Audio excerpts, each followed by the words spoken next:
مرحبا يا حلوين زاري ማሳያችሁ ምንም ጊዜ የማይፈጅ የሚጣፍጥ የዶሮና የአትክልት አሰራር ነው።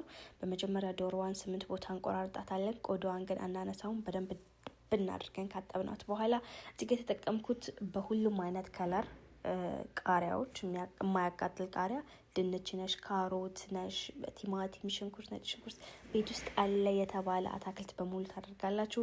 ቅመም ደግሞ የተጠቀምኩት እኔ እዚህ ጋር ማጂ አድርጌያለሁ። እናንተ ማድረግ ማለማድረግ ነው ይችላል። በጨው መቀየር ትችላላችሁ።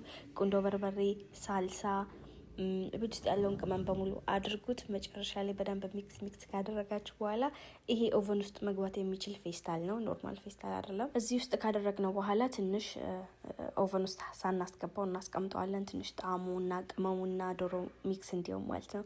መጨረሻ ላይ እኔ የሰራሁት ነጭ ሩዝ ነው። ብዙ ጊዜ ነጭ ሩዝ ስሰራ አይታችሁኝ ከሆነ የድንብላል ቅጠል አደርግበታለሁ፣ ነጭ ሽንኩርት አደርግበታለሁ። በጣም ነው የሚጣፍጠው። ከነጭ ሩዝ እሱ ይሻላል። ዶሮአችንም ኦቨን ውስጥ ከላይም ከታችም ለ1 ሰዓት ወይ ለ40 ደቂቃ ነው የምታበሩት። ከዛ እንደዚህ ብስል ብሎ ከለሩ ምናምን ሹፉሊ ያህል ጀማል ሹፉሊ ያለውን ብስሚላ ማሻአላ ተባረከ ረህማን በጣም ነው የሚጣፍጠው። ሽታው ምናምን አትጠይቁኝ።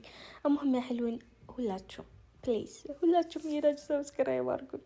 1000 ሰብስክራይብ መብላት ፈልጋለሁ። አንቱ ማትኻፉን አላህ እዚህ ከ200,000 በላይ ሰው ቁጭ ብሎ እኔ ዛ 1000 ሰብስክራይብ እንዴ ተው